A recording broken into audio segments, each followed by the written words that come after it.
streaming, is that correct?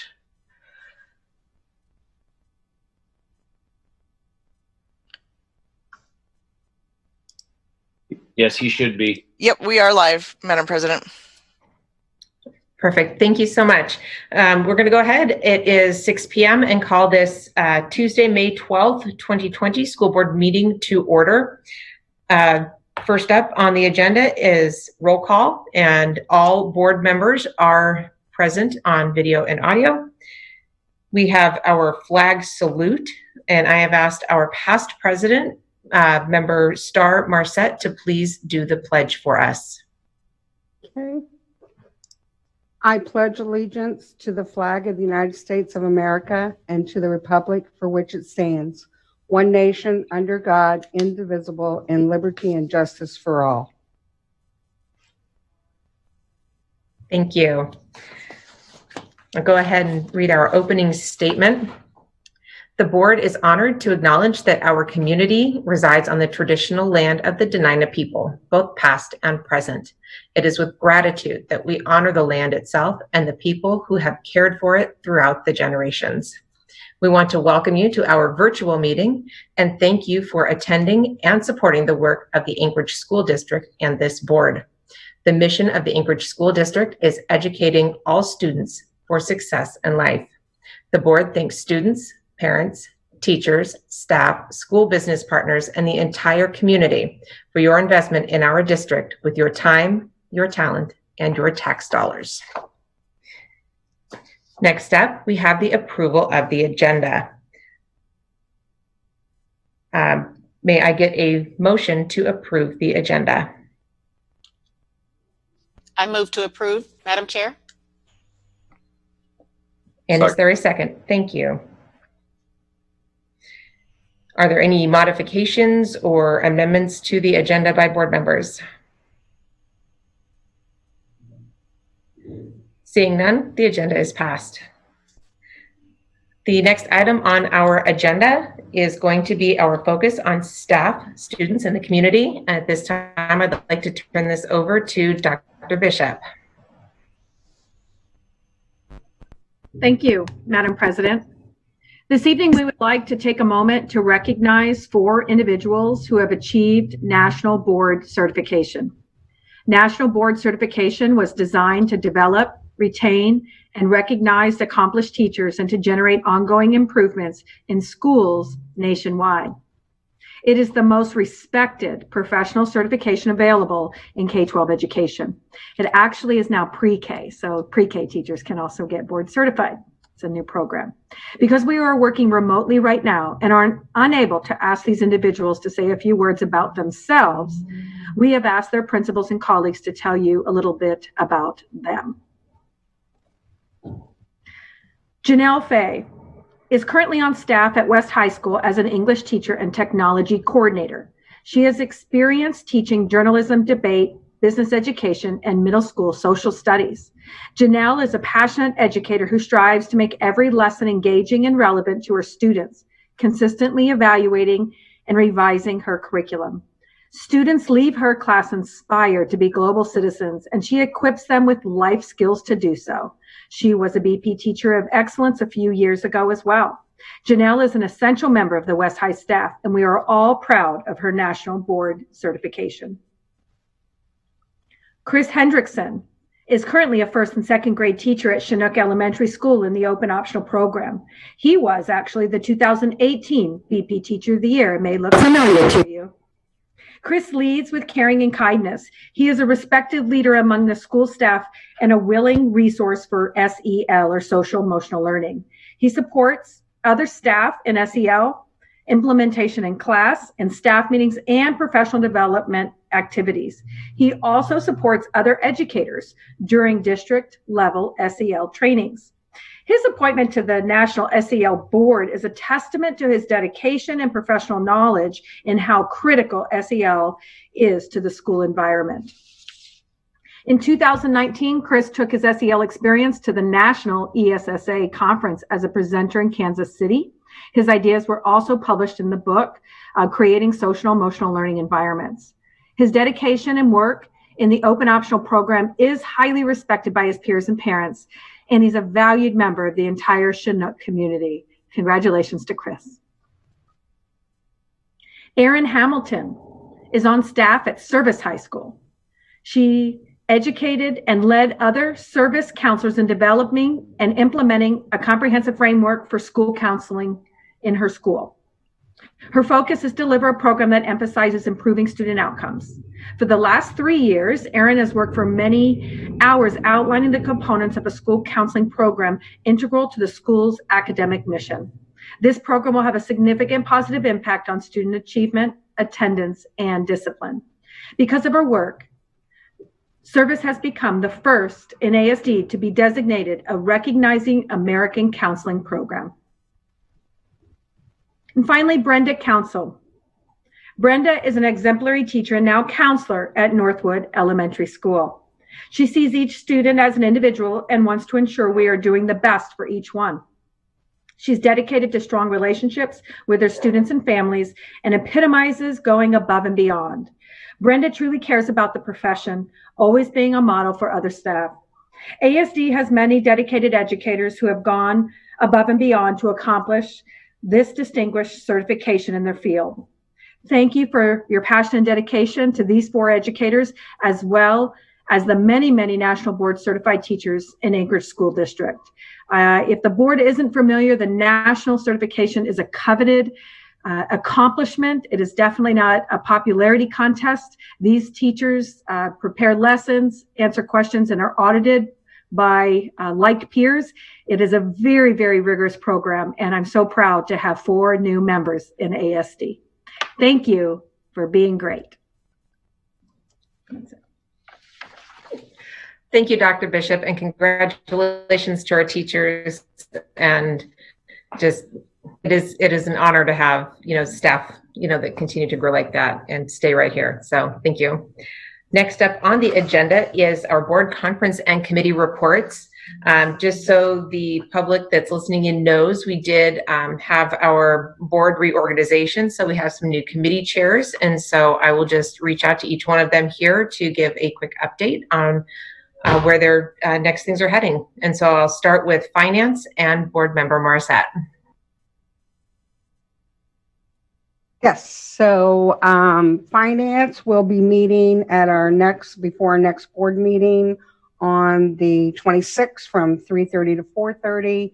I believe that there will be more information on our budget and what we are looking at in the future with our care money. Thank you. Our communications committee chair is board member Margot Bellamy. Thank you, Madam Chair. Yes, our next meeting, we have not met since, our last meeting, which I think was early March. However, our next meeting will be next week, the 19th, I believe. And we already have our community update that I actually sent that out to Community Council, the Federation of Community Council already, but that is available to our board members as well. So our next meeting will start looking at looking at several items. None are very crucial, but just to kind of get ourselves on track for moving forward. Thank you. Thank you. And our third committee, our governance committee, board member Alicia Hildy. Thank you. Our next meeting is on May 19th, right before communications at 3:30. And you can call in and listen to that meeting. We'll have 2 finance-based policies we're reviewing and then going over kind of like we haven't met since February, so there's just a little bit of a list to work through and get things scheduled and assigned to committee members. And then also working on the superintendent annual evaluation. Thank you for that. Did any board members have any questions of the committees? All right, not seeing any hands raised, I'll go ahead and keep moving on through our agenda. Next up, we have our goal monitoring, and it's our ASD student engagement, the COVID-19 education for all. And at this point, I will turn this over to Dr. Bishop. Thank you, Madam President. And I wanted to share This is the second week. We're bringing you some outcome monitoring with distance learning. And at this time, I have also requested Mark to assist in presenting the main corpus of the data. He and his team have been receiving the data and discussing it. And we both will be available to answer the questions, but I have asked him to just share the data initially with you. And just being that we were in different meetings this week, and he is square on it right now. So please, Dr. Stock. Thank you, Dr. Bishop, and good evening, board. So it's a pleasure tonight to give you the next installment of some engagement data. As you know, we've been working on outcome monitoring, and as you know, through the pandemic, we don't have standard testing and other instruments that we use for outcome monitoring. So at this time, we've kind of resorted to doing some engagement monitoring and trying to provide you some looks at how students are doing, at least as far as what I would call a fairly rudimentary look at are students actually logging on and are they doing their work. So this first slide is an example of middle school engagement, and we use the Apex platform for this in English, language arts, and math. And you'll notice that there's two components here. There's what we called week 1 and 2 combined, and then week 3, 4, and 5 in a day or two into the next week. And so if you look at that in blue, you see the first set and you see green the second. So if we just look at, for example, 6th grade, you'll see that there were 77.69% of the students logged on at the beginning. But you'll see in our last installment over the last few weeks, we're up to 83.51%. As far as activities completed, I want to point out that these activities that they're working through in Apex, this is a percentage of students who are enrolled, not logged in. So that's why you'll generally see the activities completed always being a bit lower than those that are enrolled, because some of the students didn't log in that week. So you'll see that's basically growth. You'll see that whereas in most cases you might expect things to start dwindling off, as far as middle school engagement, that has not happened. In fact, the last few weeks it has actually gone up. And I think I could say a few things that would attribute that to. One hypothesis is that the middle school, you remember, were late in getting their devices. They weren't late, but they were behind the high school, right? We prioritized seniors first and then worked our way through the high school. And so the middle school students, in the very beginning of our week 1 and 2, some of those students were still getting their devices, still getting their hotspots. And so that could be one contributing factor. Next slide. This one takes a look at Canvas, and then Canvas is where we house the social studies and science content. And so you'll see that the numbers were very low in the beginning.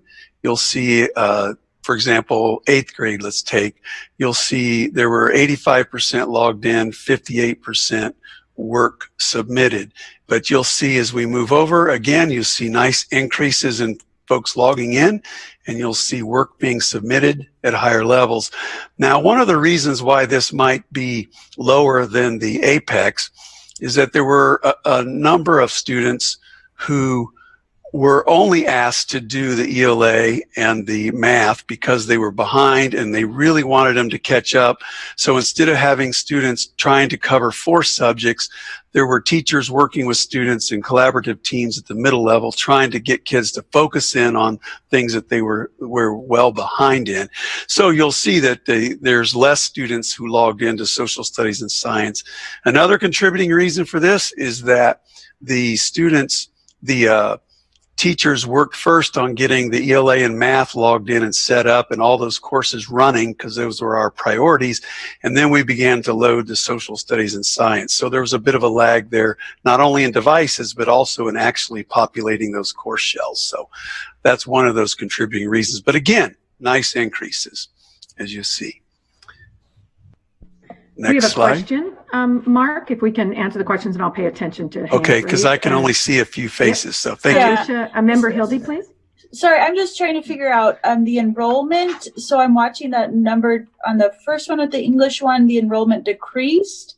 But is that like all the 7th graders in the district? Is that the numbers we're seeing? Or I guess I don't understand who are these, who's enrolled? Is it everybody, or is it just how they got enrolled? So or everyone, yeah, all the students that were on the student rolls were put in there, but this, you'll see a lot less sixth graders because a lot of our sixth graders are in elementary schools.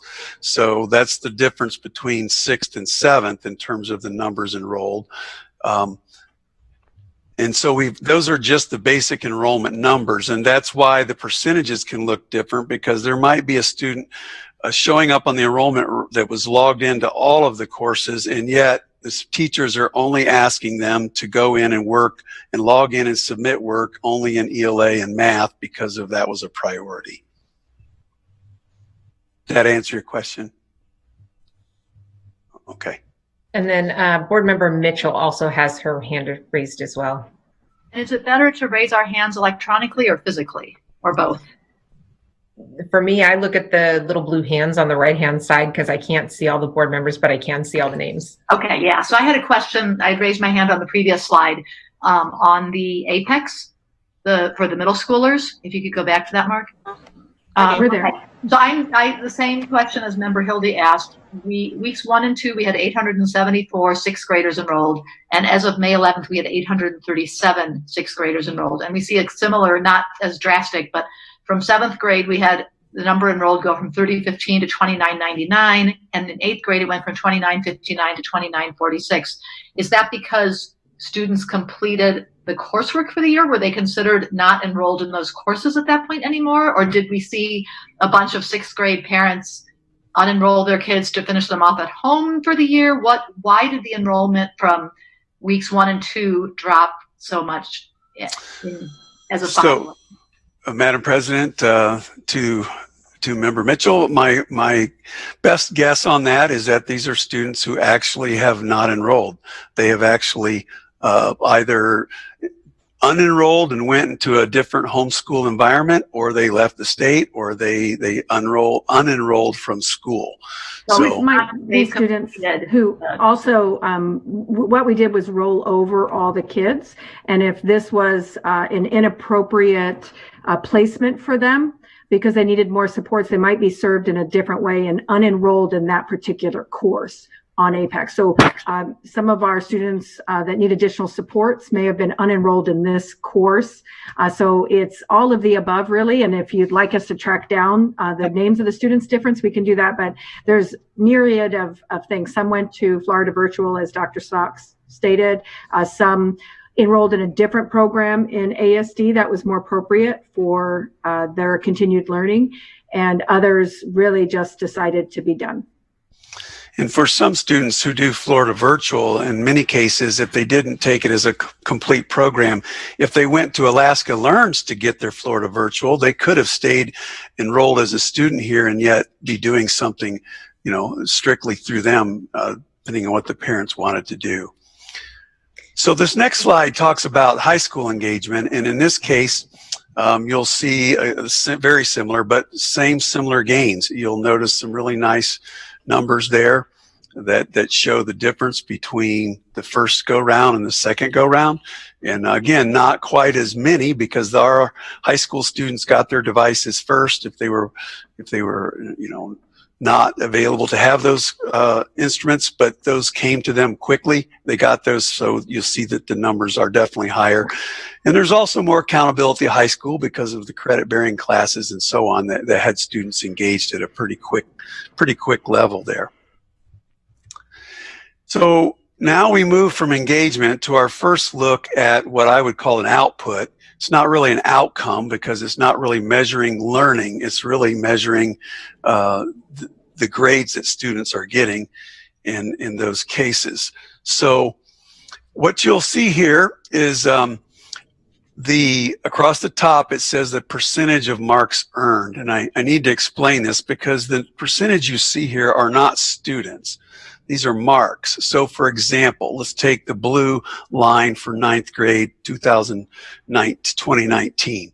So you'll see there were 31.88% of the students who got, or 31.88% A's earned. So if let's say we had, for example, 3,000 9th graders. If they were all taking 5 classes each, that would be 15,000 courses they could take. Of those 15,000 potential marks or grades, 31.88% of those marks were A's. So it's not counting students getting A's, it's counting the total numbers of A's that were earned by the freshman class in 2019 in April. That's what they had on their books at that time. So what this chart's trying to show you is, so there was a big fear that grades were going to tank horribly based on the pandemic. So if you drop to 2020 April, you'll see that there were 28.25% A's earned by the freshman class. So a little bit of a 2% drop. Let's go over to the C's. 2019 in April, there were 16.48% of all the marks earned were C's. If you go down to 2020 of April, 16% of all the marks by freshmen are C's. So it's kind of an interesting thing, but as you go through all these, you don't have to look at every single one, but you'll see a similar pattern in about all the charts I'm going to show you, which is that there's about a 2 to a 4% slide. I'm guessing that some of our students with B's were getting more C's, some with C's got a few more D's, and so on. So it's about a 2 to 4% differential, and just no matter how you slice it in most of those. So anyway, I think the fears that we had that there was going to be a massive problem with our students earning their grades for credit bearing classes is not really panning out, although it is a little bit of a decrease. So the next one here, one of the questions that people ask, and this is one of our big, we're kind of hunkering down on these equity questions now, because we know there's not a huge inequity in terms of grade distributions across all students, but let's take a look at poverty and its impact. And so same example here, you will see 36.39% of our non-EDS, or our students who are not in a poverty category, were earning A's. And you'll see this year at the same time period in April, 34.25% with A's. If you track that across, you'll see a very similar phenomenon with EDS and non-EDS, which is those who are behind last year, 2019, the same number of F's, A's, B's, C's are being earned, with one exception. You do see about a 4+ % difference on the F's. So there is this slide, that 2 to 4% slide that we've been referring to. So that's the EDS. Now this next one is really, really busy on purpose, so just kind of sit with it for a minute. Don't let it distract you too bad. But what this is we took all the ethnic groups. So we wanted to look and see how equity is going in terms of both last year to this year, but then also equity among the groups. And so we'll just take, let's take Hispanic ethnic group, and you'll see that's the pink line to follow across. So in 2019, let's switch over and take a look at D's this time. So in the Hispanic category, 2019, there were 11.87% of those students getting D's in high school. You go down to the bottom, Hispanic, 11.67% D's this year. So again, that one's fairly equitable, but if you look across, you're going to find the same 2 to 4% slide across the board in terms of marks earned.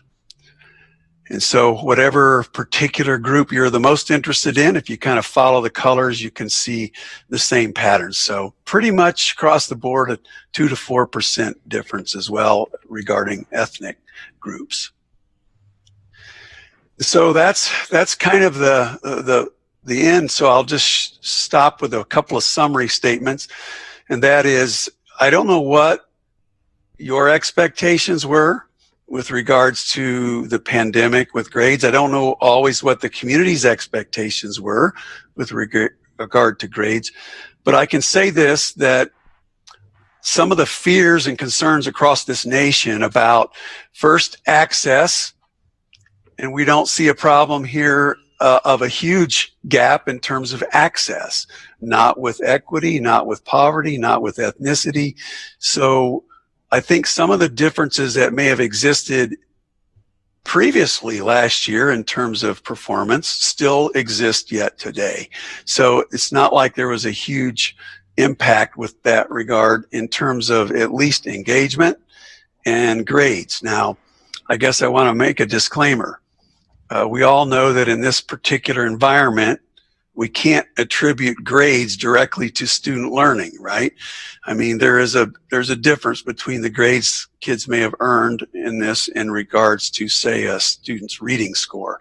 The actual impact on this is probably not going to be known till fall, where we really get a chance to go in and look at assessments where we can measure outcomes and look at summer loss combined with pandemic loss to see what kind of changes there are in terms of outcomes among students. So that's the report, and I guess at this time we'll turn it over to Dr. Bishop and any questions you might have. Actually, I think Elisa does have, President Vacalis does have some questions, so we'll do our best in answering them.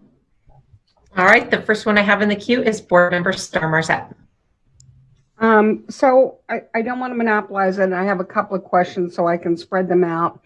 But the first one is in Canvas, when I look at it being a little bit different than Apex, was that due maybe, I've heard a lot of, like from parents even, that it was harder to use. So to just take individuals longer time to figure it out, to adjust, whatever. And by the look of things, I mean, it looks like they were able to grasp that. But I was just wondering if that was one of the issues as far as the numbers between Apex and Canvas. Great question, President, through to Star. The Apex content, and you may have noticed a very subtle difference in language. You'll notice on some of the Apex ones, we use the phrase activity completed. But if you looked at the Canvas ones, it says work submitted. The reason those languages were used is very different, because in Apex is a very structured, scope and sequenced program that is already structured and in place. It's full of small activities. Kids do the activity, they take a little quiz, they move on. If they're struggling, it might come back and review a piece, but it's all built into the scope and sequence of the instrument. In Canvas, we populate it with content. Teachers have the abilities to go into Canvas and to add their own assignments, add activities, add work, take work away.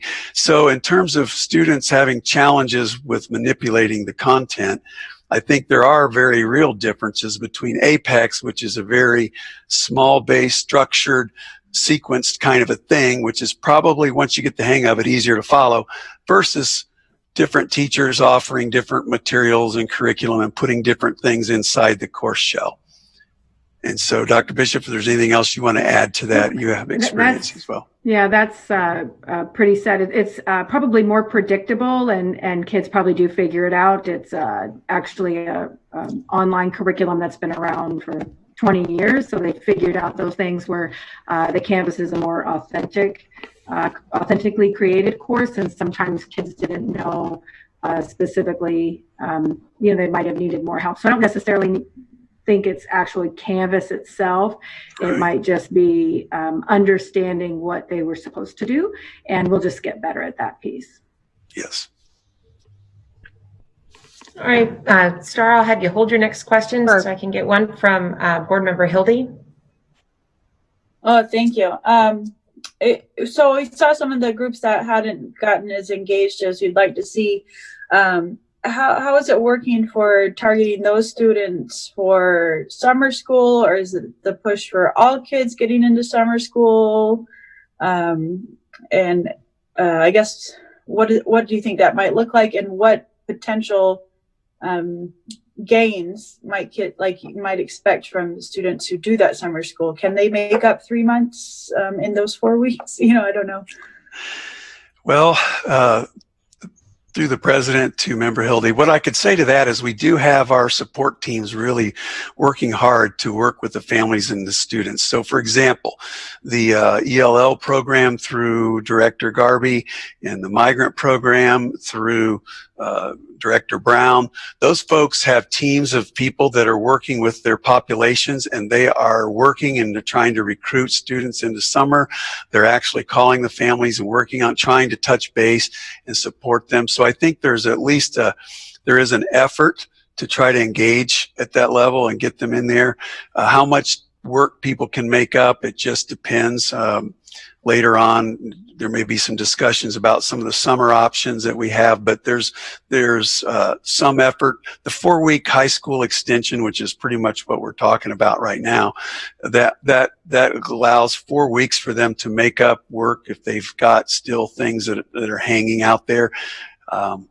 Is that enough? I suppose for some it's never enough, and for some they're only going to need a week, and then they're done. To the real short, we are focusing and doing personal invites to some kids with personal supports, if you will, to assist with that, because there's quite a bit. And although I just want to go back to one thing that Mark mentioned in regard to, it was good to see access. And one of the things that we're working on that we did receive, Mark and his team received back, was that even though I might have one computer, I have access, but when I have 3 kids, it's really difficult for them to do their homework and me to work all on the same computer. So we're thinking about those types of things as well, and assisting in redeploying additional resources, whether they're capital resources or actually kind of somebody sitting and going, how to do a coach, did you get that done today? And some kids just, that might be what they need. So it'll be a more targeted approach. Thank you. Board Member Bellamy has a question.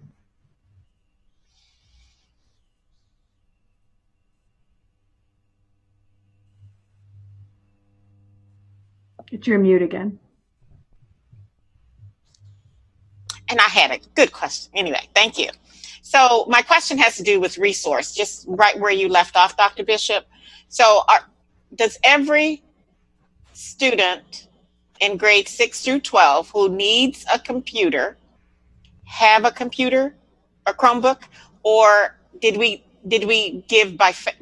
distribute by families? I'm just trying to figure out, because there were some in the chart, Dr. Stock, there were some that had no grades, and it may be that they hadn't ever logged in. Okay. So I'm just trying to figure out what does a resource look like for for kids. That's a great question. I'll have Mark answer what those no marks mean.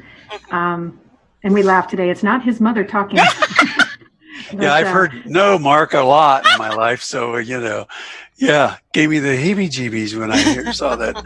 No, so the reason there's a category called no marks is that we have many students at the high school level who take an independent study class, and they may be given a grade, but they're not, it's in a different format, and they're not in there as an enrolled student because they're taking something independently that's completely different. So they aren't logging in, they aren't taking those activities, they aren't getting a grade or a mark in that particular course, so it shows up as a no mark. We also have students who are in late arrival, early dismissal status who are assigned to a class, rolled into that one when all the Canvas work rolls all those students into a roll, and they're counted there, but they're not graded for that, but that's an attendance function or a way that they're tracking them, but it's not given a grade, so they show up as a no mark.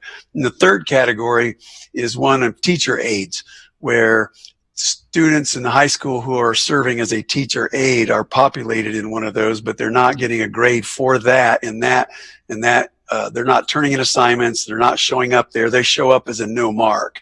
So that's why you see that. As far as devices, I'm sorry, Dr. Bishop, you were going to speak. You're muted.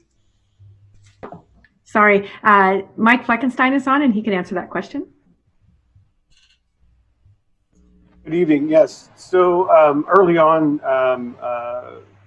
there was some misinformation about how many devices we had available for folks, and I think there was still some of that out there circulating around as families were talking with each other. To be really clear, and have made sure that's gone out a couple of times, we have devices for families if they need them. And so, for instance, there was a family that was struggling last week that had one device for the parent and one device for a kid, but they had kids at all levels. And so we sent 3 more devices out to them with the help of our operations team through that Stuber program. And so if there are people that need devices, we are happy to get those out, and we are still deploying several devices every day individually to students. And is that contact through 742 help? Absolutely. Okay.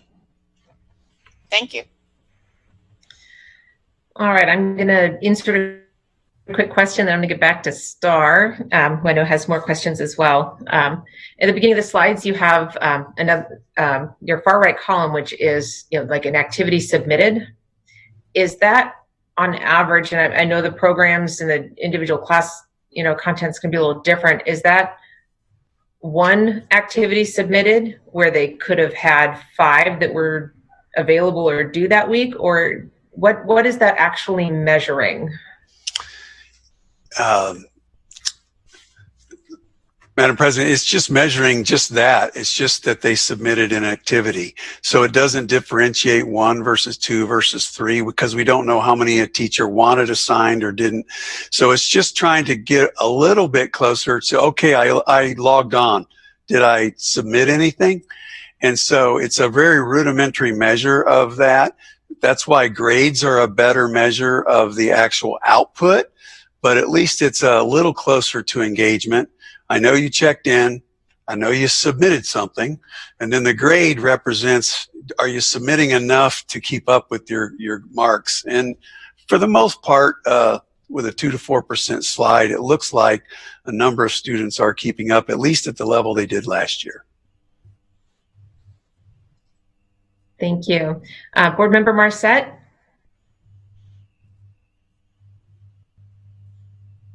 So, and this hypothetical question, I guess, because we probably don't even know yet, but, when we think about elementary, which I think, given that they've had some activities, they've had some interactions, I think there's probably been more, and I don't know if we even have the numbers, but I wonder, elementary students, I wonder how many of them have logged in or participated or whatever.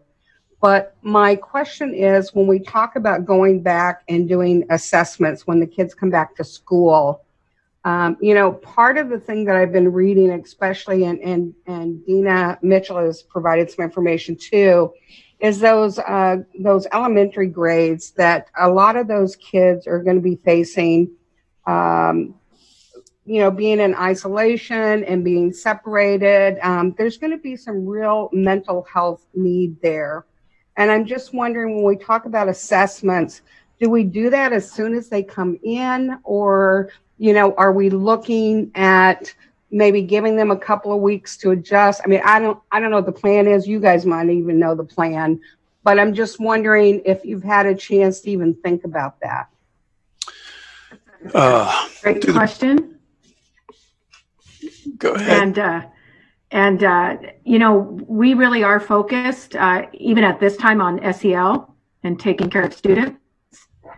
And so that's first and foremost on our minds. And the assessments that would be provided when kids are back really don't happen when we wait till kids get back and get routine and things like that to see how they're doing. So that's further down even in the thinking. We're not necessarily that's the first thing that we're going to jump on, because certainly the social emotional learning part is part of the learning, and that's been a focus of ours right now as we're doing this as well. Can I ask one follow-on question? Of course. Because I don't see any hands raised. So one of the things now that we have this, we're going to have this care money, are we looking at putting any mental health individuals, counselors, whatever, are we going to look to increase any of that kind of need or help in our schools starting out for the school year to identify and to help kids get readjusted? To the president, Member Marcette, yes, there's some significant discussions going on in our departments about the use of some of our title funds and other things. Some of the schools that are most at need, there's some significant planning going on right now about increasing the emotional supports, the behavioral supports, and all those things that would support emotional learning and behavior. We do anticipate it being a rough transition for some coming out of different environments back to school. So yes, we have that in our plans on the title side. But as far as the other pieces, those we'll have to work through. But yes, that's right now is on our minds for sure. The SEL part and the trauma that kids have faced and coming back to school. I just don't want us to forget about, I'm sorry, I just didn't want us to forget about, I mean, I know we are Title I schools and they kind of beef up on things, but when we look at our other schools, that don't have Title I funds, those kids have needs also. And I just want to make sure that because they're not Title I, that we don't look to provide them the support that they need also. And I know you guys will, but I just have to say that. We can do a presentation. We have several different things going on. We didn't expect it to share during this time, but partners, we're partnering with Volunteers of America through our equity department and looking at having Volunteers of America provide counseling support and things like that in our schools as well, and understanding the guardrail that was suggested, not totally finished off, but we have lots of loose ends going. And you know that grades are important. I mean, I understand that, but I just always have to advocate for mental health because that's what we do. Thank you, Dr. Bishop. Thank you, Mark. Scott. Thank you to all the board members for all of your questions. And I'm sure that the superintendent, if you guys get a chance to take a look at the presentation a bit later, if you still do have any questions, go ahead and email them in. I'm sure they would be, happy to respond. So we're going to go ahead and keep moving on. The next item in our agenda is public testimony. However, the last report that I got did not have anybody requesting to call in, but I just wanted to verify that with our board secretary who helps coordinate that with Katie. Can you just confirm that I'm still on track with that? Correct, Madam President. There's no public testimony signed up. Okay, thank you. The next item on our agenda is the superintendent update. And so I will go ahead and pass this back.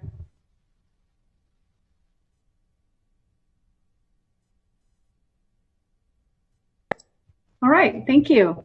And the update today, I moved my boom thing down. Hopefully I won't crackle as much as before.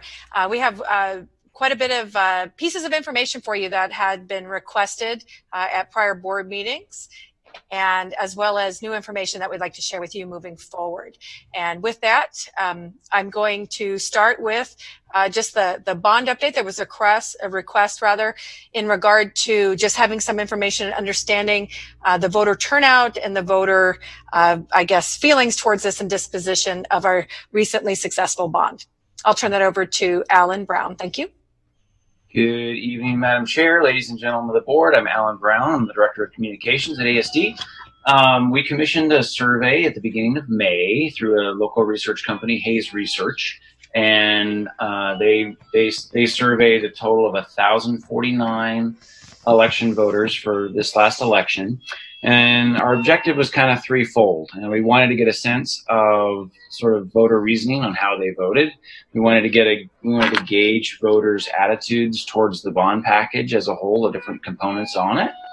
And we also wanted to kind of gauge and assess the effectiveness of the ASD bond campaign that really took off in February in earnest and covered a variety of different communication modes. So just what we have here is a very brief snapshot of some of the high points. We'll make sure that the full results are posted for you on Board Connect at the end of the week. The full package is about 67 pages when you add all the open-ended comments and so forth. But just a couple of high points. The first thing to point out is that 60% of the respondents of this survey said that they voted for the bond. And really conveniently, that coincides very, very nicely with the 59% yes vote in April. So I think that kind of adds some validity to this survey, survey population a little bit. Looking at some of the reasons why the survey respondents voted yes, 43% said that they support schools and education. And that was an open-ended question. So there's a variety of comments, but as they sort of grouped their respondents, 43% fell into this category. And then the other major portion falls into the category of just understanding the importance of the bond projects and recognizing that they were pretty essential. And as I gauged through and looked through some of the comments in those categories, there were a lot of comments and acknowledgement about how important earthquake repair was. Those comments were very, very common throughout the open-ended section. And there were also a number of interesting comments about how important it is for the construction jobs to help boost the economy right now too. So I just wanted to point out some of those comments were there deeper into the survey. Now moving on to some of the no votes, some of the reasons for that. 51% said that they didn't think that the funds were used properly or that all that money wasn't necessary. That was a real interesting range of responses there. And then, of course, 31% had concerns with taxes or that they couldn't afford it. An interesting point that we noted that we're maybe a little bit, there's a couple of answers here that we were a little surprised of, and 71% saying that their vote really wasn't influenced by any specific project. We put that question on the bond survey just to sort of see if they were influenced by any projects that weren't directly related to earthquake recovery. And it doesn't appear that that was a major factor according to this survey. Another thing that we thought was a little bit surprising is that the 2-year bond package that we marketed so heavily or advertised so heavily as being a good selling point, that didn't seem to influence a lot of folks' votes. It's sort of our early assessment, I think, is that I think folks had their minds made up and kind of knew that they were support for it or against it, and that the 2-year bond just didn't seem like it was that much of a factor. Kind of shifting gears a little bit to our bond campaign, one of the I guess the shining star or something that jumped out is that of the 1,049 respondents, 60% of them acknowledged that they received a bond information card in the mail. We sent out 3 iterations of that bond card, different versions highlighting different aspects of the bond, and that reached a total of about close to 150,000 people over those 3 iterations, because we sent out about 47,000 each time. So it was uplifting to see that such a large number acknowledged that as being a good source. But in addition to that, we also noticed that the other communications channels that we used, radio, internet advertising, newspaper, social media, all of those had a pretty solid showing in terms of people recognizing that they received information about the bond campaign from that. So that was encouraging sort of moving forward here for a couple of years. I think we've maybe established a good framework that we can build on for 2 years from now when we get to propose another one. And then finally, we asked a question just to see if there was any correlation to political affiliation in the way folks were voting. And as you can see there really wasn't. I think the political affiliations were relatively evenly marked. We didn't really see any particular trends, although it was interesting to see the number of independents that were identified in this campaign, in this survey. So that was just a real quick snapshot. Again, we'll provide the full results for your perusal at the end of the week. Subject to any questions, I believe I'll be followed by Mr. Vikalis. Actually, Alan, I just want to say thank you again for having such a successful campaign, and for the communications committee as well. And you had great music playing behind you. It was a lovely, someone must be practicing violin. Oh, I was wondering if that was going to come through. Yes, it's Tuesday evening. It was beautiful. My 11-year-old is working on her violin right now, so that's good timing. Thank you for noticing. She'll be excited. All right, Madam President, board members, and Superintendent. A couple of weeks ago, you received a very brief update in board docs regarding FEMA recovery efforts. And what I'd like to do is just reiterate those and then go on to more areas for you, just to give you a complete update of where we are. So as you do know, we did receive our insurance claim from FM Global for the tune of about $515,583. And that was associated with water damage because of sprinkler head breakage. In addition to that, we did file for Category A damages through FEMA. And just as a reminder, those are debris removal efforts. And that was for $534,377. That was approved by FEMA. And the district did sign the grant agreement. We're just waiting for the funding. And that was quite a few months ago. And in addition to that, on Category B, there's two different types of Category B. One is relocation expenses. And as you know, we did move a lot of students from Eagle River Elementary as well as Gruning to other locations. And we captured the cost on that. That was $658,165 and change.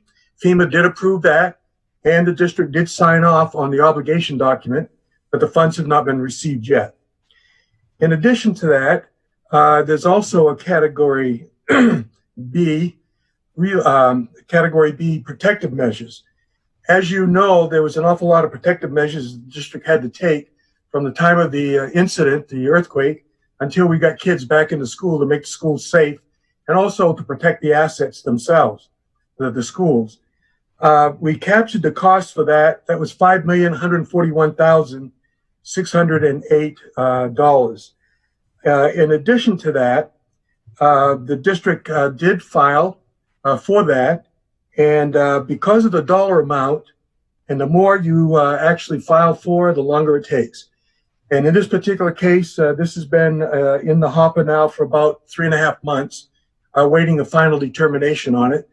It just takes time at each level. They ask different questions. We answer them successfully. It's been quite a while since they've asked us any questions. So we're assuming that will be approved by FEMA shortly. And then again, the district, of course, would sign that grant. Now, the good thing about the Category A and Category Bs, as a reminder, is that there's no obtain and maintain insurance requirement associated with those. The next category is Category E. And there's two elements to Category E. Category E is district-wide content loss. The district did file for that to the tune of $268,974 and change. FEMA did approve that. However, the district has not signed off on that yet because that does have an obtain and maintain insurance requirement.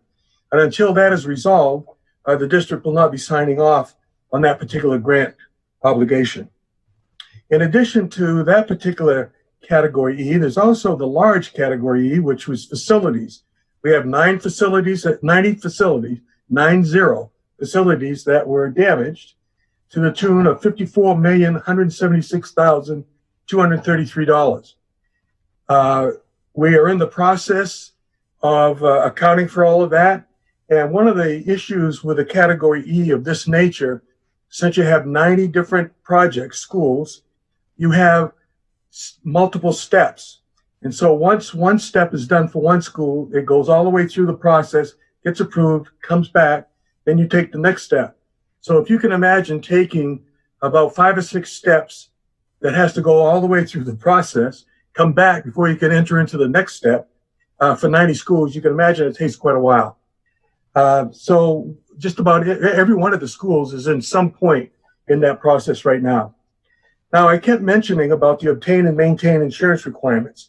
Obviously, if this $54,176,000 is approved, then it does have an insurance requirement with it, the obtain and maintain.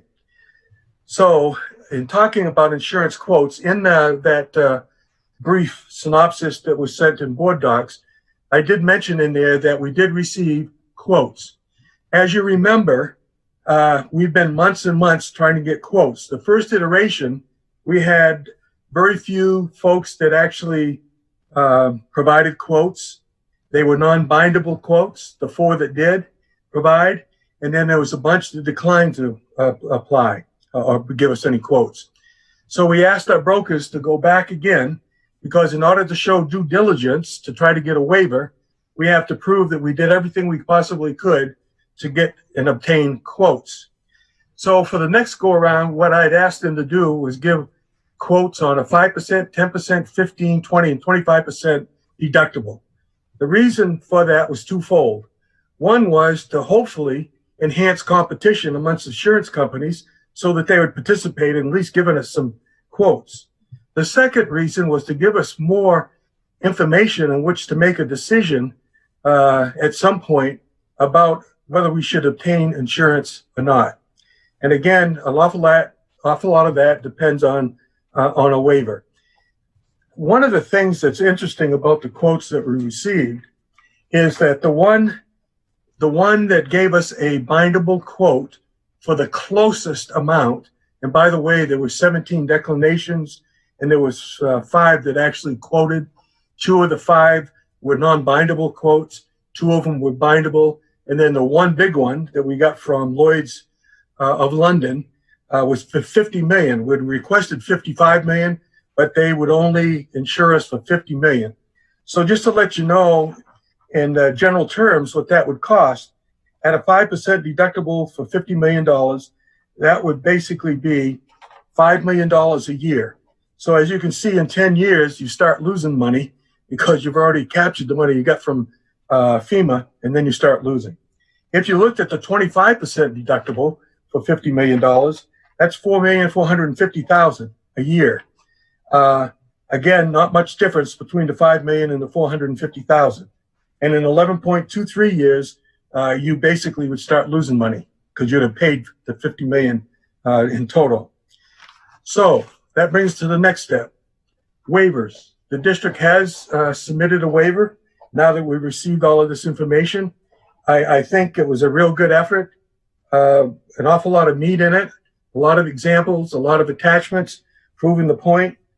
So it goes to the Director of Insurance, and hopefully she will give a determination and support our request to FEMA for a waiver. She could basically decline, she could recommend a partial waiver, or she could recommend a full waiver. I've requested that we have a teleconference with her before she makes a determination, and she has indicated that she should make a determination sometime this week. So that's where we are in the waiver request.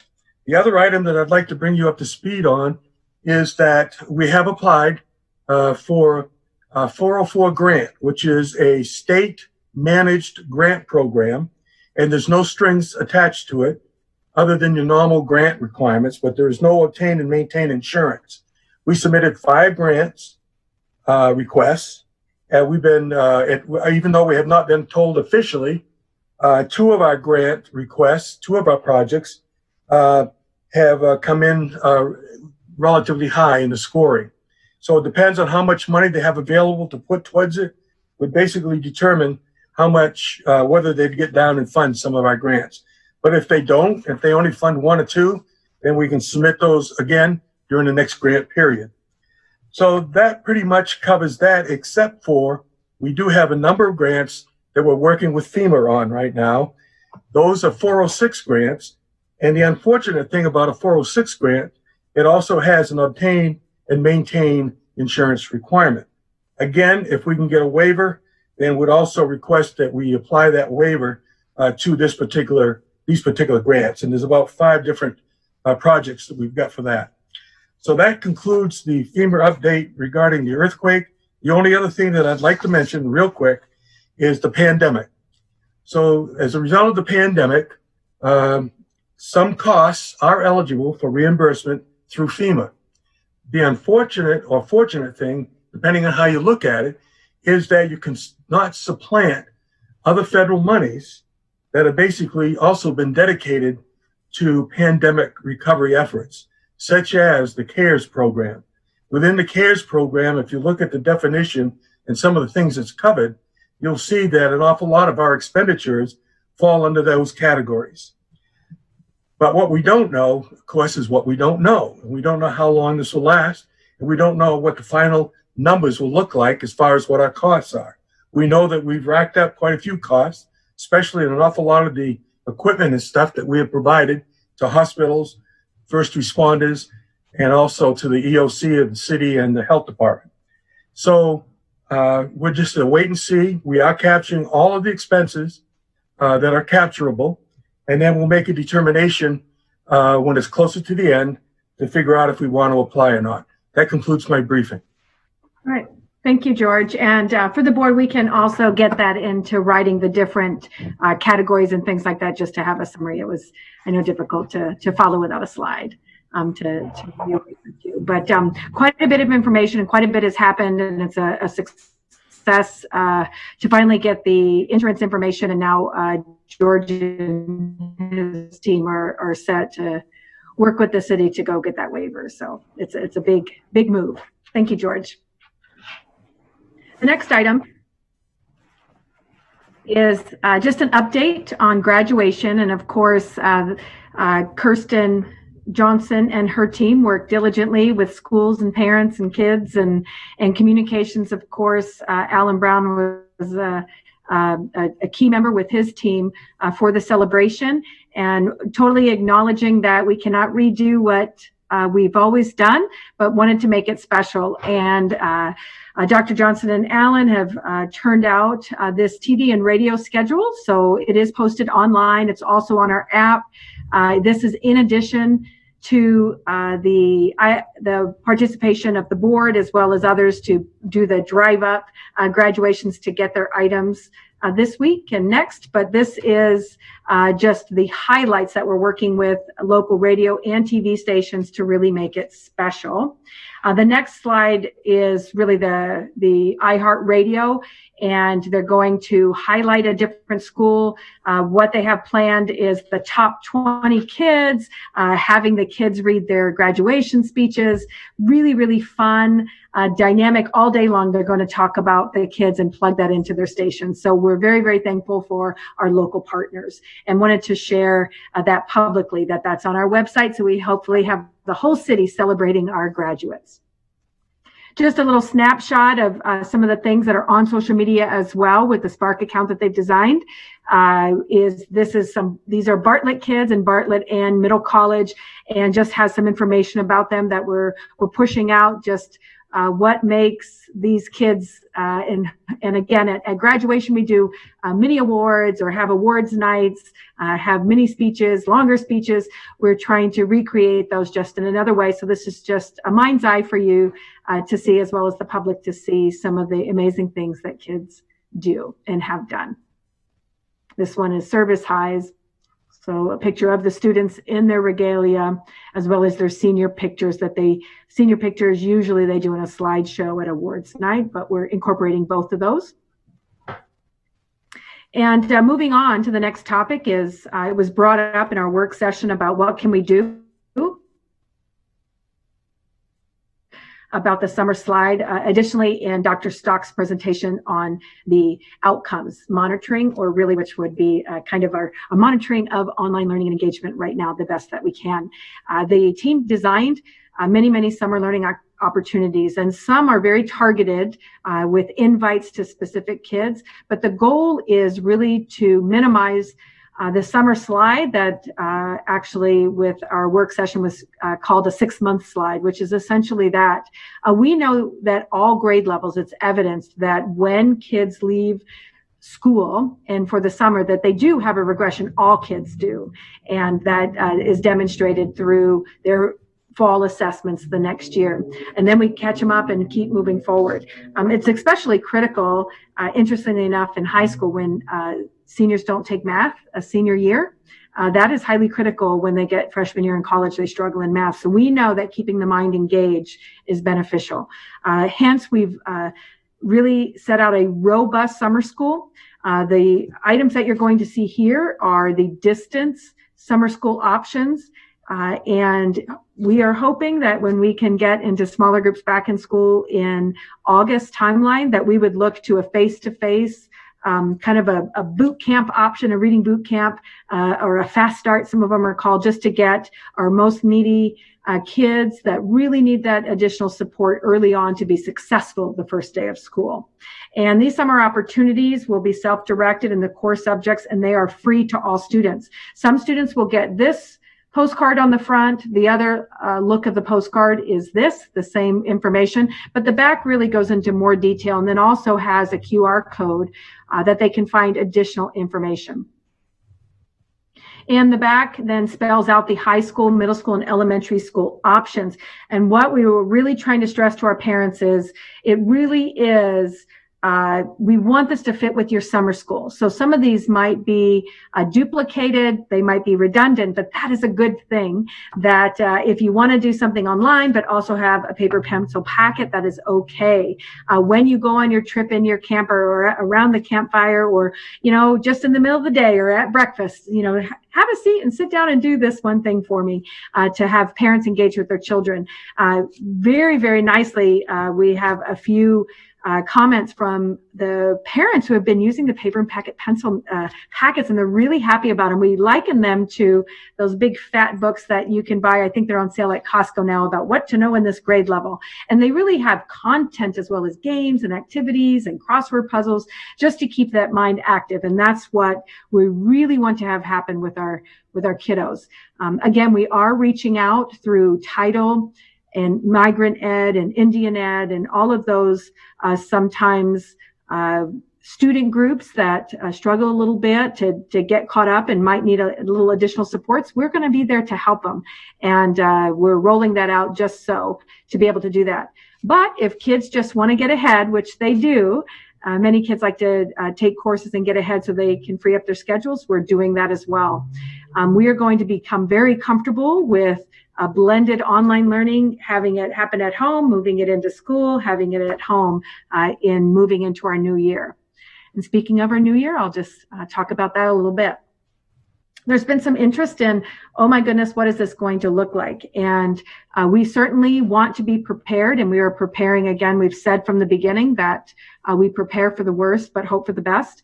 And this preparation has many different divisions and I guess risk factors and risk levels that will be placed. And the decision will be made at the time using the best medical evidence that we have in our state and the allowance that our state gives us to fire back up. And so we're going to bring those options to the board so that throughout the summer, and thank you for extending the board meetings through July, I believe that we will be needing them. So just to understand this is the Alaska Smart Start 2020. I had the opportunity to assist in its creation with a commissioner. And the top three boxes at the top are the risk levels. Those three boxes would really be set by the Department of Education and the Department of Health and Human Services. They will be based on the information about how do we re-enter. And the scientists will weigh in, as well as the state leaders will weigh in on that section. Those would typically then be our understanding of the parameters for which we enter school. And we would need to have parameters around each of those, whether it's a low risk environment, a medium risk, or a high risk. But I want to share with the board as well as with the greater community that low risk does not mean the way it used to be. Even with low risk, there will be a different precautions, things that we have learned in regard to minimizing any kind of virus or disease spread, whether that be COVID or any other flu. We do know better, and so we're going to behave better and act better in our schools, and we wanted our community to know that. So even if we go back to school, full classrooms, schools in school, some things might change, like passing times, number of kids in certain areas, lunch times, playground times. We really have to think about not only the cleanliness of the building, but situations for which we put kids together for the possibility of having a resurgence of the virus. But in the categories, when we do plan for each level, we'll have the conditions for learning, and then the other sections of the capacities for learning, and really what's the continuity of learning. And that's very, very important to understand that we could move in and out of any of these risk levels at any time during the year. And we could be going just fine in the fall and then have a 2-week off. And what we're planning for is for our teachers and our children and our families to be able to move in and out of school and online learning. So right now we're using the best knowledge that we have from our teachers who have taught, as well as different representatives from different groups, whether it's principals or AEA, planning with our teaching and learning to come up. The green and the red, I think we know, and we have that pretty well. That's our lane. We get those things. We've been doing them. But the yellow section where we're in and out is really, or maybe at half capacity, really is going to take some thought. It's a very complex issue, and we're thinking that through now with our best thoughts to bring that information to the board. And again, on the lower right hand corner is just in reference that any one community or any one school, possibly in different communities in Alaska, could move in and out of any of these risk levels in any one of those areas as well. And it's really built for everyone, but we would take this and lay it on top of the context of Anchorage and our schools and our capacity to do the work. And we're quite excited about it. It will involve some type of students continuing to be tied to their school, even if parents choose not to come back fully when we can. We want to continue to have parents choose ASD schools and continue to be connected. With this, we are, before teachers leave, we will determine a platform for which we would like their learning to be based and have their classes on that platform so that they can have it in class or out of class. They can be authentic courses and built by the teachers, or we could use set curriculum by curriculum makers such as Apex and Florida Virtual. Some of our teachers already take Florida Virtual curriculum. It's pretty pliable, if you will. They can take pieces and parts and drop it into Canvas now and send it off. So we want to build capacity in teachers to be able to plan and really deliver. Elementary will not be how it is now. It's not going to be just supplemental. It will actually be full coursework. So we're building muscle in that over the summer and working with teachers in preparation. So this is a really big deal, and just a one-sheeter to let you know that the planning has started to happen in all of these categories. And throughout the summer, we will bring this back to the board to share the updates and have the board input in what they believe the value and the vision of the community is at that time to move forward. In that, there are two caveats here. One is in regard to this as well, and member Marcette brought this up earlier in regard to board meetings as the risk levels change as well, rethinking board meetings and being able to, as we're talking about this, to have maybe a blended board meeting, partially online and in the boardroom, and being able to gather again.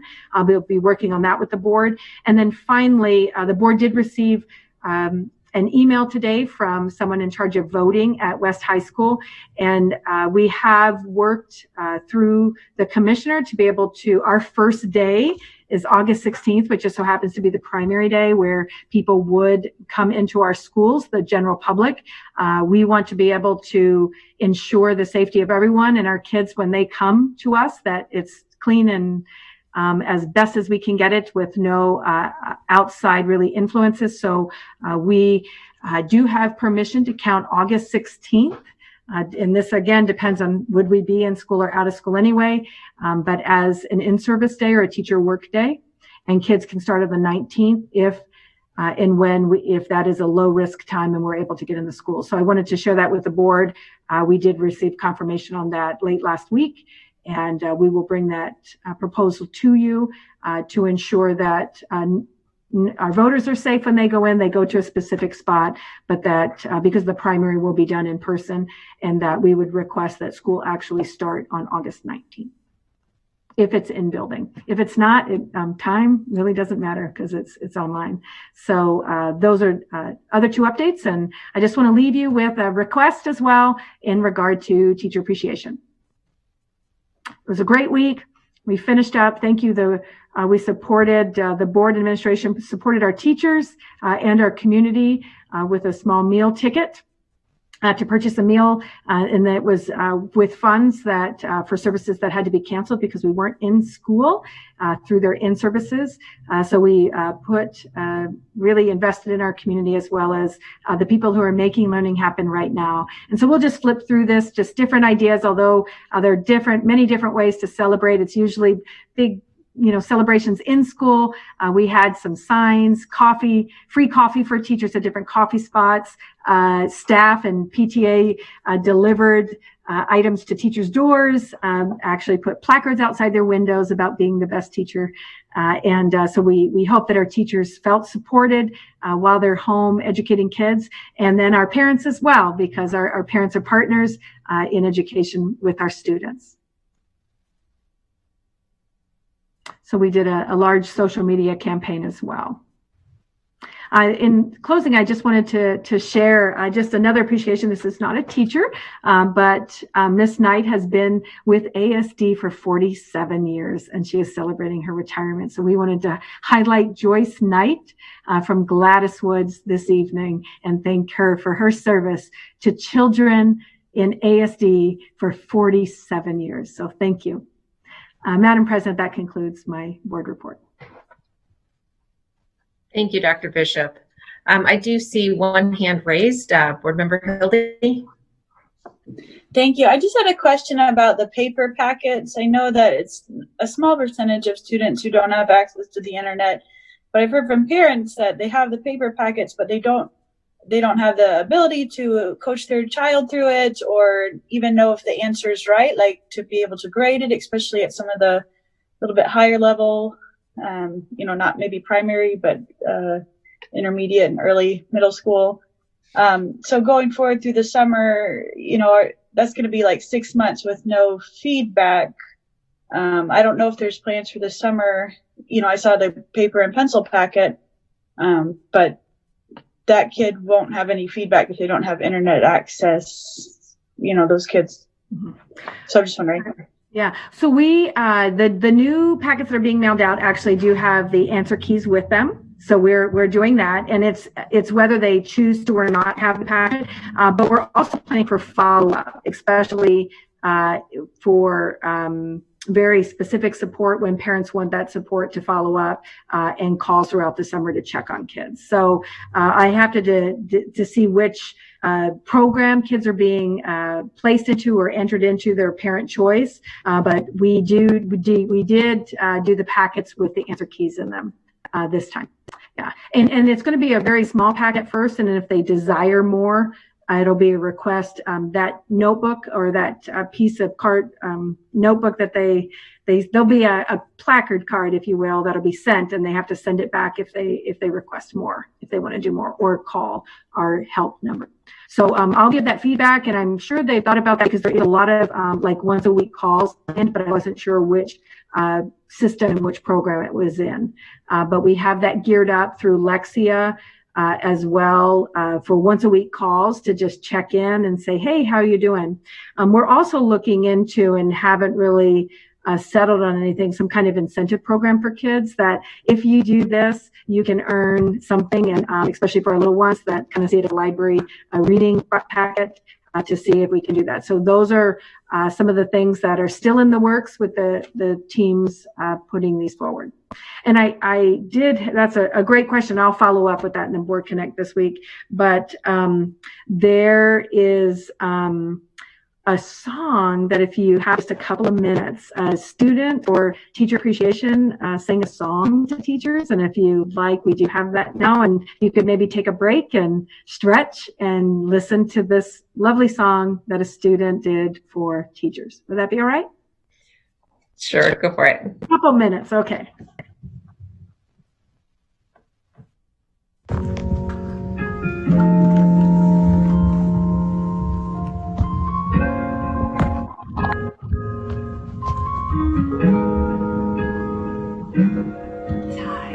This song is for those who inspire us today, who always lend a helping hand to help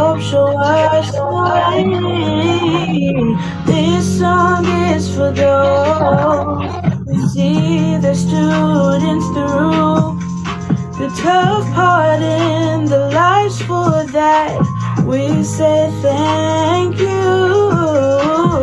You have made a difference. You have shaped our minds. You have changed the world, one child at a time. You have always been there in everything you do. I hope that you're as proud of me as I'm proud of you. This song is for those who heard the silent cries, who stepped in to wipe the tears from the children's eyes. For those of you who gave us a safe place to grow, a place to call home forever. Now we'll always know you have made a difference. You have shaped our minds. You have changed the world, one child at a time. You have always been there in everything you do.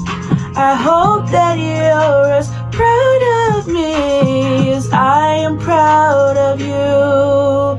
'Cause you have made a difference. You have shaped our minds.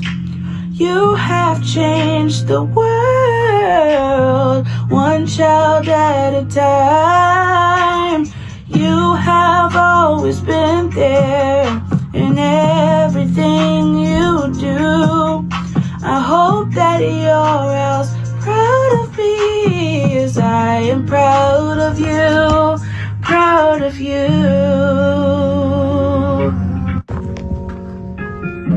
All right. Good. And President Michaelis, Jenny Knutson did say that she could answer the question that I wasn't able to answer, if you'd like that right now. Sure, that'd be wonderful. Thank you. Okay. Dr. Knutson? Okay, thank you. Just to answer the question about the paper packets, the answer keys are available for all parents, and we have a guide that goes with them. So it kind of walks parents through just a schedule of how you would use the paper packets and how you'd spread them out throughout the week so that you're not, cramming everything all at once, but you can kind of pace it out for learning. We'll also, through 742 Help, have people available. So if parents do have a problem and are struggling, they can call into that number, and we have specific people identified that could help talk them through and stuff like that. So trying to provide those wraparound supports if they need it. And they will be available for download for yourself, and we will be mailing them out to families that may not have that availability of printing things. I know I've also run into that myself over this spring, where we've run out of print cartridges and couldn't print stuff out. So that happens to a lot of people. So that will still happen to be able to support families as well. Thank you. Looking at the hands that are raised in the queue, I saw that Board Member Donnelly had his hand up, but it came down again. So if you still had a question, you're welcome to ask it now. Are you good? Madam President, I was just thinking about the November general election also. So that's something we need to be planning for. Thank you. Of course. Thank you. Next up in the queue is Board Member Mitchell.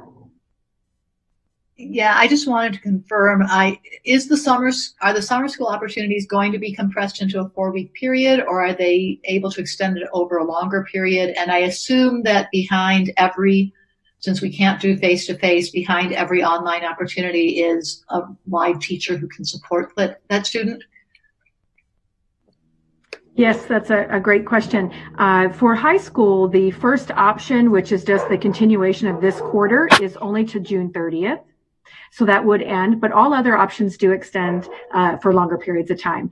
And the goal is to, yes, have teachers through the summer school with our choice options as well, and new credit, or is to have someone with the students. Great, thank you. Thank you. Next up, we have Board Member Bellamy. Thank you, Madam Chair. I have just a couple of quick questions. So back to the bond survey, Mr. Brown, do we have any data on how, oh, there's the violinist. Hello. Do you have any data on how different areas within the city voted? No, unfortunately, the bond survey results did not break it out by. Okay.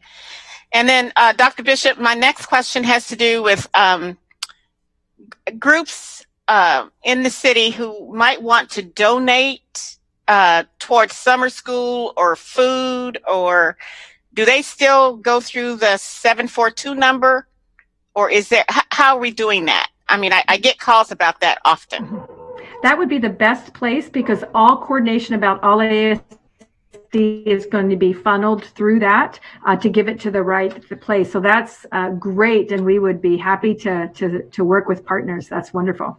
Okay. That's the first place to start, and from there, the person would be directed to a department head. All right. Thanks. Next up in the queue, I have Board Member Marcette. So I have a question. Is there any way, and I don't know if we can do this or not, but when ESY extended school year for our SPED students, are we going to be able to do anything with that or not? Yes, we are doing ESY. And is Cindy Anderson online? I am online. All right. Could I ask you to assist me so I don't get it wrong? Sure. So Hi, we are doing ESY the same way we have in the past, only distance. We're using the same dates. We've already hired staff, both teachers, teacher assistants. We have a counselor and an administrator on board, Ray Ruckstashel. So we are an highly experienced administrator, actually. And so we are ready to go with ESY. We'll be working through June and July with our students and doing it in distance. And we have a plan for it and ready to go. Great. Thank you. And Member Mitchell reminded me about ESY for everyone is extended school year for students with IEPs. So thank you for that. We do often talk in acronyms. Too much. All right. Board members, are there any other questions? Ms. Bellamy? Just the one. I'm just interested in how long are we going to be feeding kids? That's a great question, and I'd like Tom Roth to jump in. Thank you. Through the board president to Member Bellamy, thank you for the question. So right now, the majority of the school feeding sites we anticipate, based on current federal guidance, that we will be able to sustain feeding through the 30th of June to the end of the fiscal year. Okay. Thank you. That would be at all locations? Current locations, or would that be modified? Through the president, right now, the plan is to contract based on some modifications to USDA guidance. So the schools that have a population of students that exceed 50% free and reduced eligible, those are the schools that we'll be able to continue to support. But some schools that have a lower percentage, we're going to have to contract back from those fixed sites. Okay. Okay. And board members, Marcette has her hand up. How are we doing on, have our numbers dropped off on participants taking free lunches and breakfast, or are they saying about the same, or have they increased, or where are we at with those numbers? So through the president to Member Marcette, that's a great question. We have, as the weather has improved here in the last 2 weeks, we've actually seen a decrease in the number of students who are taking meals. Yeah, we did see a high point of around 14,000 several weeks ago, but yesterday, as an example, we had about 7,000 kids or 7,000 meals served. Thank you. All right. Thank you, Dr. Bishop, and to all of your team that has chimed in and contributed. That's been wonderful. Thank you. Thank you. And sorry it's so choppy. It's just part of an online thing. The way right? it is. Yep, exactly. All right, folks, moving on in our agenda, we have the consent agenda. And Ms. Bellamy. Yes. Okay, Madam Chair, I move to approve the consent agenda. ASD Memorandum number 128, which is the personnel report. March 3rd, 2020, work session and regular session minutes. And March 17th, 2020, executive session minutes. Second. Thank you. As a reminder to board members, because we are doing this online, I'm asking Katie to do a roll call vote for us. And so, Katie, if you would please. Member Bellamy. Yes. Member Mitchell. Yes. Member Hildy. Yes. Member Donnelly. Yes. Member Vacalis. Yes. Member Marset. Yes. And Member Holloman. Yes. Thank you.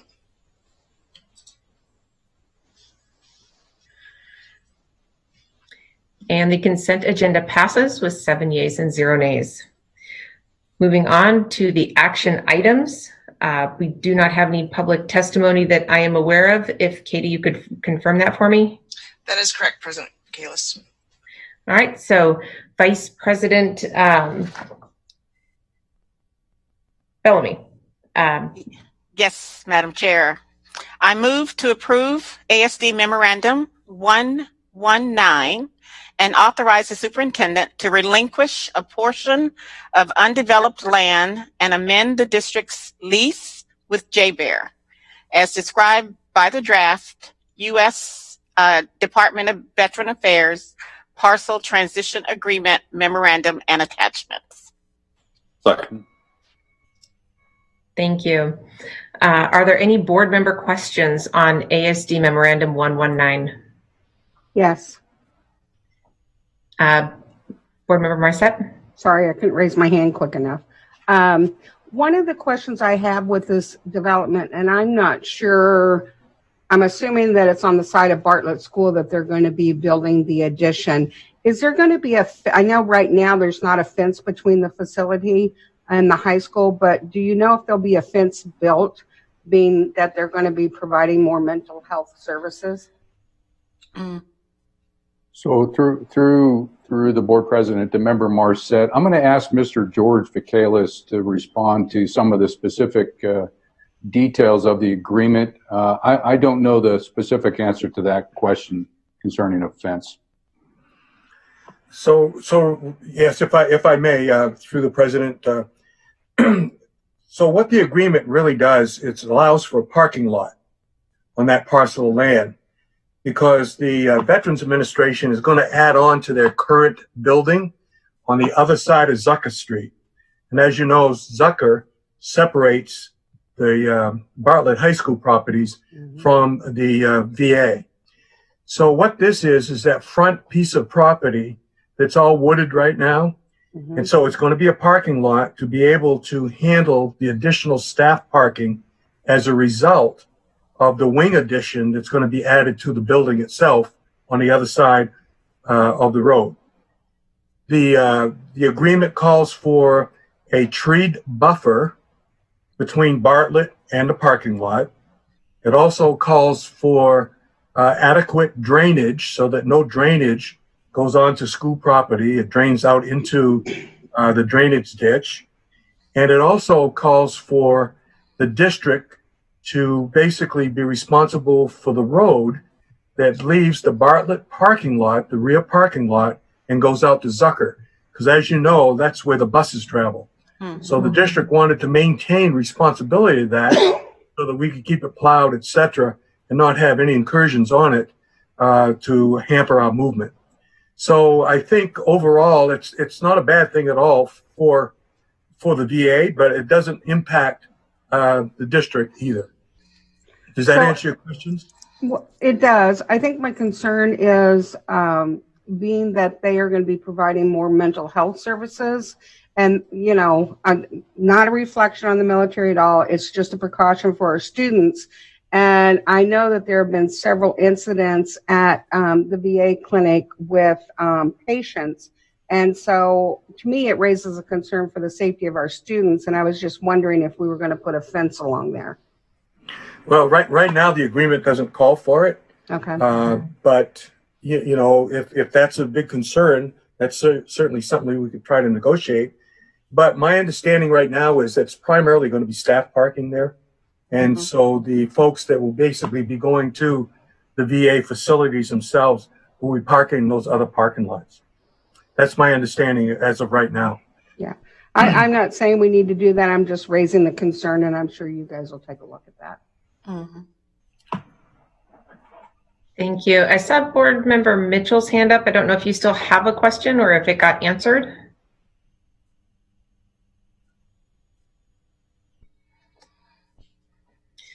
Are there any other, go ahead. I just was curious if it sounds like it's not really land that was used by the school or the students other than maybe cross-country running through there. No, that was not used for cross-country. It basically was just abandoned land. There was an old trail, but it's not official trail that goes through there at all. I think what the trail is just some kids use that as a shortcut to get to across the street to the food outlet. All right, board members, any other questions?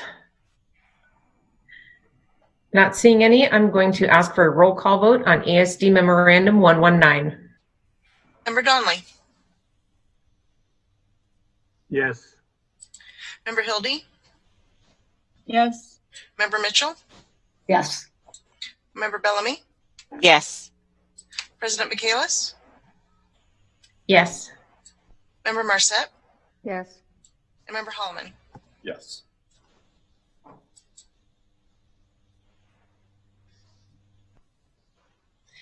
ASD Memorandum 119 passes with 7 yeas and 0 nays. And Vice Chair Bellamy? Sure. I move to approve ASD Memorandum 117 and authorize the allocation of up to $200,208 from 2018C unallocated capital project interest earnings funds to supplement the King Tech High School roof replacement project. Second.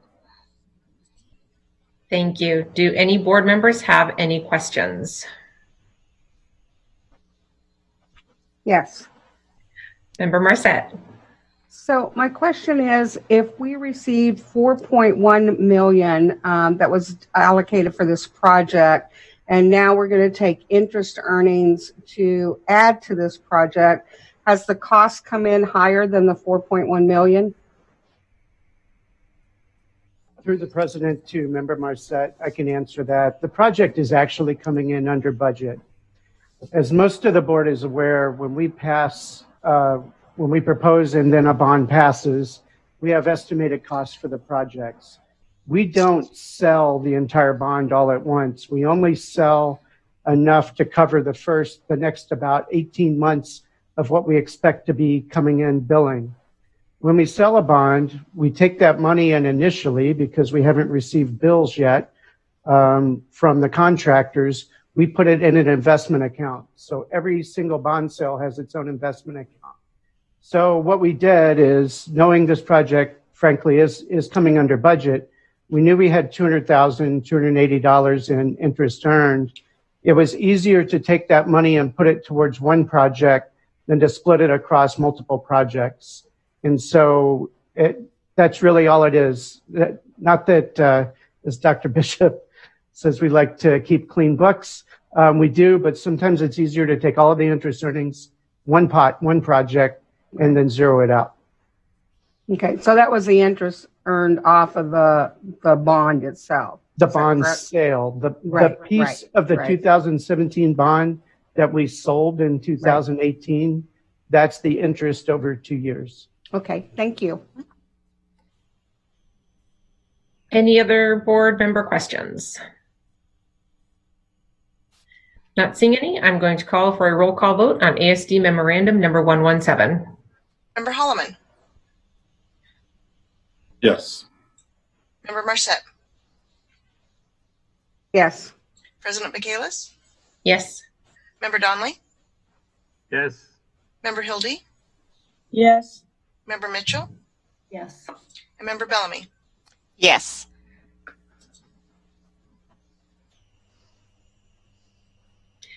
ASD Memorandum number 117 passes with 7 yeas and 0 nays.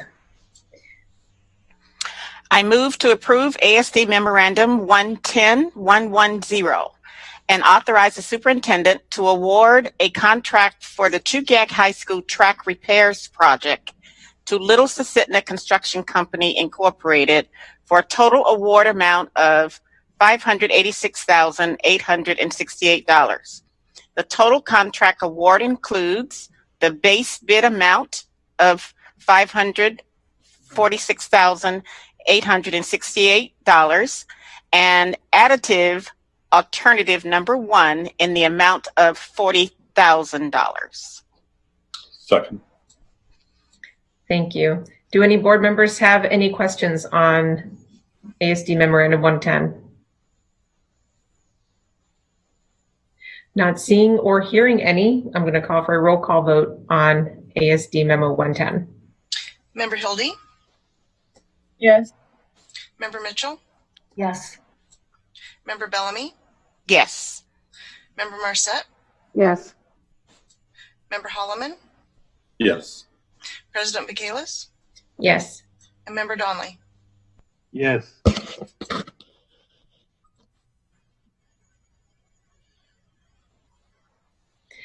And ASD Memorandum number 110 passes with 7 yeas and 0 nays. Madam Chair, I move to approve ASD Memorandum 121 and authorize the superintendent to award a contract for the Eagle River Elementary School earthquake recovery to Waterston Construction Company for a total award amount of $10,848,599. Second. Board members, are there any questions on Memorandum 121? Yes. Member Marset. And I'm sorry, I'm just trying to understand this a little more. So when I look at the budget summary and it has construction for 10 million, is that the previous? Oh, that was Chugach. Never mind. Thank you. Right. Eagle River Elementary. All right, not seeing any other hands or questions being raised. I'll do a call for roll call vote on ASD Memorandum 121. Member Holloman. Yes. Member Marset. Yes. President Michaelis. Yes.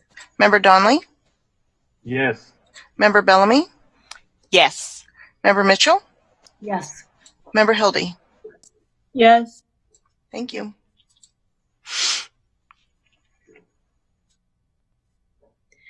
ASD Memorandum number 121 passes with 7 yeas and 0 nays.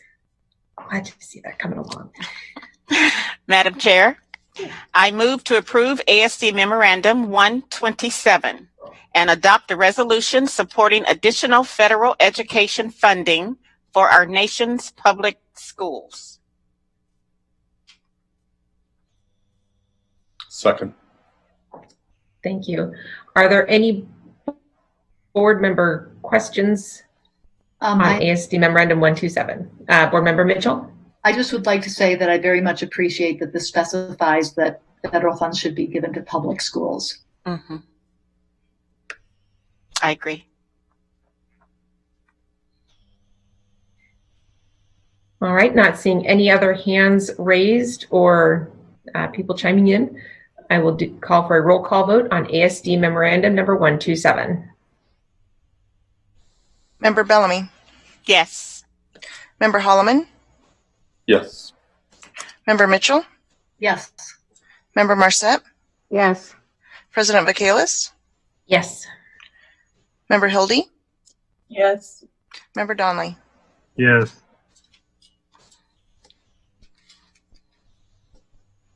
And ASD Memorandum number 127 passes with 7 yeas and 0 nays. That is our last action item on our agenda tonight. Next up is our non-action items. There are 2 items listed there. Do any board members wish to pull either one of them to ask any questions? Member Marset? Yes, I'd like to pull memorandum 125. All right. Any others? All right. So Board Member Marset, if you had questions on 125. Did we not raise lunch prices last year? Mr. Roth, can you share the information? Through the board president to Member Marset, I'm going to ask that Andy Mergens be brought over to the panel to address the specifics of any raises to meal cost or meal fees last year.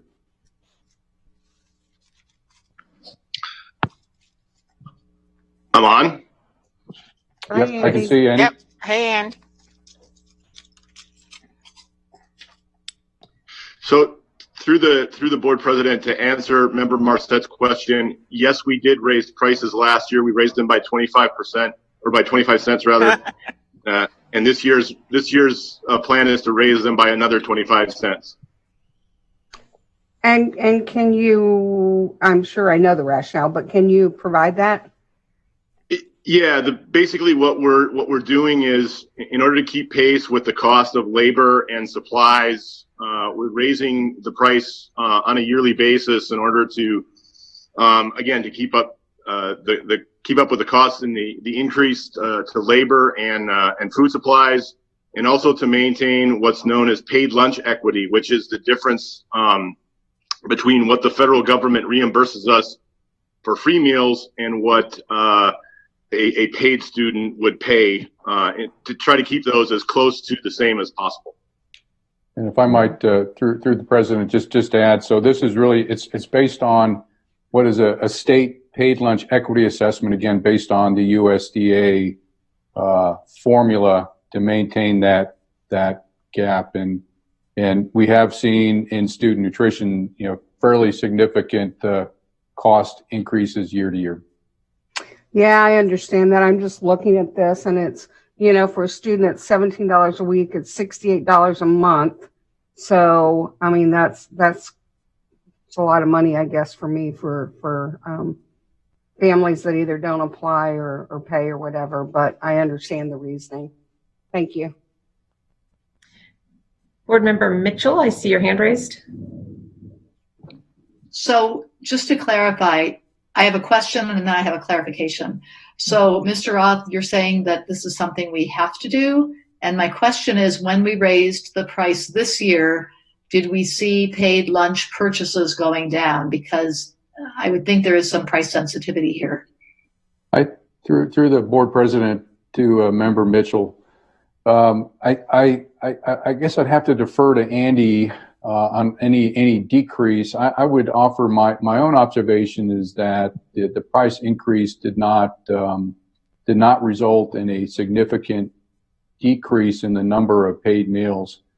The majority, and just for clarification, and I think most all board members understand that this impacts the students who are not eligible to receive free and reduced, or students who are attending CEP eligible school programs. So the majority of our meals, frankly, are going to those populations of students.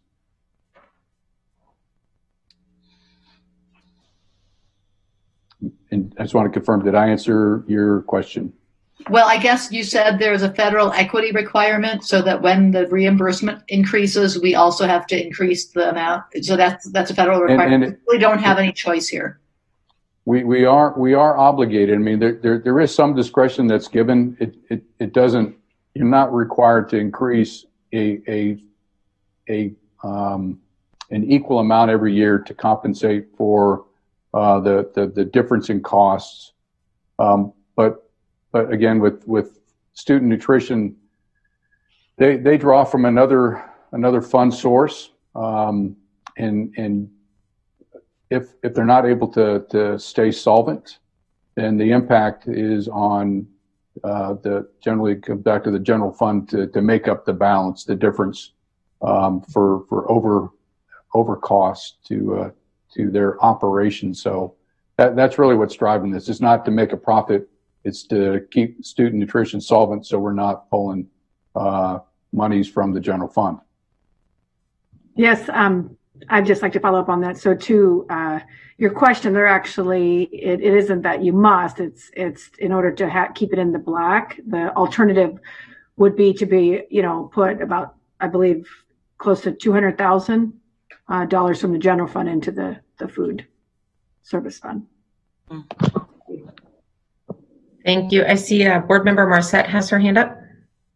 And I know at the end of the year last year, we were told how much was taken from the general fund and put into nutrition for the cost of lunches.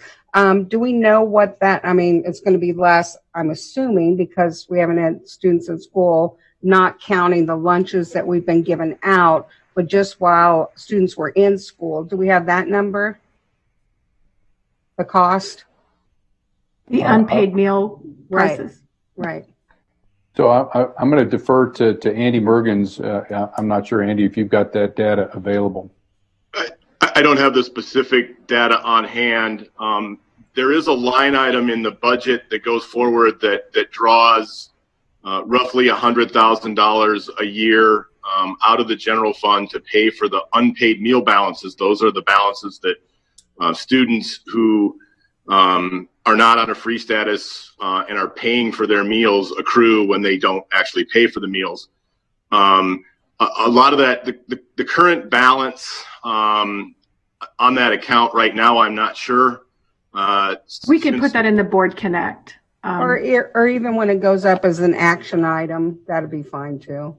Yeah, because I don't have those numbers handy, and with the with the crisis, we've had a bigger fish to fry. No, I understand, Andy. Believe me, and that was certainly you weren't prepared for that, but yeah, in Board Connect or at our next school board meeting when it's up to vote on, maybe just provide that information. Sure, no problem. Thank you. So if you're okay getting that in Board Connect, that's probably going to be the way to do it, because it looks like this is an information only item and is not going to move up to action because there's no action needed on it. Right. Oh, okay. Oh, I see. I'm sorry. I didn't see that. Yep, that sounds good. Thank you. Perfect. All right. Any other board member questions on this item? Thank you, Tom and Andy, for weighing in on that. We're going to go ahead and move on. The next item on the agenda is the prioritization of board requests, and I'm not aware of any new ones that have come in. Are there any board members that believe there are that may have been missed or something like that that need to be prioritized? Okay, thank you. So we do not have any additional public testimony at this point. So this brings us to the school board and administration comments. And if board members just want to raise their hand if they have anything they want to say. Board member Marcette. Again, I just want to thank you guys. I listened to when we have our board of director meetings for AASB. It's always mentioned how ASD is in the forefront and how other school districts look to us and the information and with guidance that we provide them. I just want to thank you. I know this has not been easy, and then you've got 7 board members asking you pesky questions. So I appreciate your tolerance and your grit and determination and your resilience. And I just have to ask, if anybody has a megaphone or pom-poms, let me know. I need them for the graduation ceremony. Thank you. Thank you. Board member Mitchell. I just want to thank everybody in the administration for all of the work that's gone into making these graduations and the principals and everybody on the ground for making our high school graduations as special as they can be under these circumstances. I also want to just wind up Teacher Appreciation Week, thanking, again, hopefully our teachers felt very, very appreciated. I think that we all recognize just the amount of stress that they have been under, and our students as well. It's so far it seems like the community is holding together well, which is really wonderful. I also want to thank the district for being collaborative and partnering. I think that's critical, especially during these times. It's critical for us as a district, and it's critical for the community to be able to support. People love the schools, people love supporting children, and the more we can help people partner, the better off we are. I love the fact that we're partnering with Volunteers for America. And I also very much appreciate that we are, these are public facilities, these are taxpayer dollars, as well as many, many, many other sources of funding, given that we don't pay a ton of taxes in Alaska. But the fact that we are opening our public facilities to help partner with organizations. I know that, for example, a group that I sit on the advisory board for, Trailside Discovery Camp, is really making an effort to run camp this summer. Parents have a huge need for this because kids do need to connect, and parents need to be able to work. And I know that the district is working very hard to partner with that particular camp to provide outdoor space so that they can change the format and have kids at a variety of different facilities so they can social distance and still have a not the same, but a decent camp experience for children. And I'm sure there are many, many other community groups we are partnering with to allow access to our public facilities for these community supports. So I really appreciate everything the administration is doing in all of those areas and everybody in the district. So thank you. All right, I don't see any other hands raised or anybody jumping in. So at this point, I just want to say thank you to the board for all of the hard work, the thoughtful questions, the administration for the answers, and being with us tonight. Just thank you for all of that, for all of the hard work that you guys are doing. A reminder to the public that's watching. Our next board meeting is May 26th. And at this time, I will take a motion and a second to adjourn. I move to adjourn. I second. Awesome. Have a great night, everyone. Thank you. Thank Great you. meeting. Thank you. Thank you.